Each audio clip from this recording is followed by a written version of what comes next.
Allahu Akbar, Allahu Akbar.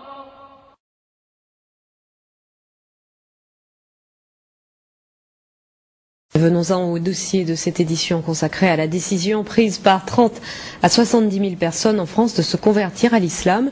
Ce sont essentiellement des femmes qui font ce choix.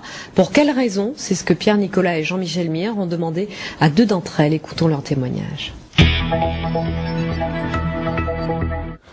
Géraldine est fière. Fière d'être bretonne, fière d'être française et fière d'être musulmane. Aujourd'hui, quand elle se promène avec ses enfants dans cette cité de l'Essonne, c'est la mosquée qui l'attire, plus l'église. Avant, lors des journées mondiales de la jeunesse, elle lançait des hurrahs au pape, la croix au cou. Pied de nez au Vatican, c'est le 15 août dernier, jour de l'Assomption, qu'elle a finalement choisi d'embrasser l'islam. Elle n'a eu qu'une phrase à prononcer. La ilaha illallah wa Muhammad Rasoul Allah. Excusez-moi pour l'arabe, encore un peu de mal. Il n'y a qu'un seul Dieu et Muhammad est son prophète. Son sens de l'orientation, elle en rigole, est aussi approximatif que son arabe, mais elle s'applique. Et là je suis évidemment inversée. Donc, cette boussole spéciale indique la Mecque. Donc il faut suivre cette direction-là pour la prière.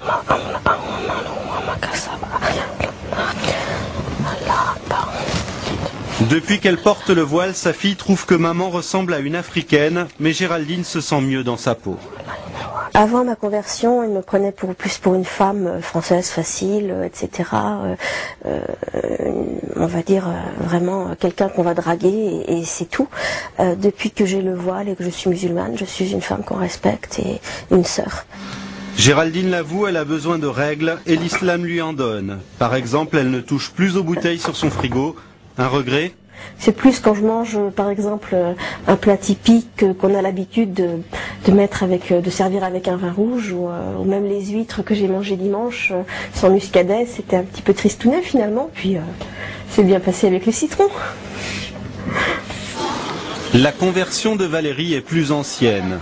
Élève brillante, doctorante, elle a franchi le pas il y a 2 ans. On ne peut pas dire que ses parents ont mal réagi, mais ce n'était pas non plus le fol enthousiasme dans sa famille. Je dirais pas que ça les a intéressés. C'est-à-dire que je pense pas qu'il y ait une personne dans ma famille qui ait lu un livre sur l'islam depuis ma conversion. Ou qui ait fait une quelconque recherche. C'est plutôt arrête de nous saouler avec ça. Avant même de devenir musulmane, Valérie était choquée par l'interdiction du voile à l'école, choquée aussi par un monde occidental trop matérialiste à son goût. Ce qui me choque le plus, c'est sur quoi on valorise les personnes en fait. C'est bien si on est compétitif sur le marché, même si on est un peu requin, un peu filou, arnaqueur, c'est pas grave, si on est compétitif, si on sait se vendre, tout est une question de commerce, il n'y a plus que ça. Quand l'occasion se présentera, Valérie épousera un musulman. Le Coran, de toute façon, ne lui laisse guère le choix. S'ils ont des enfants ensemble, elle les éduquera selon les valeurs de l'islam, libre à eux de choisir leur religion quand ils seront majeurs.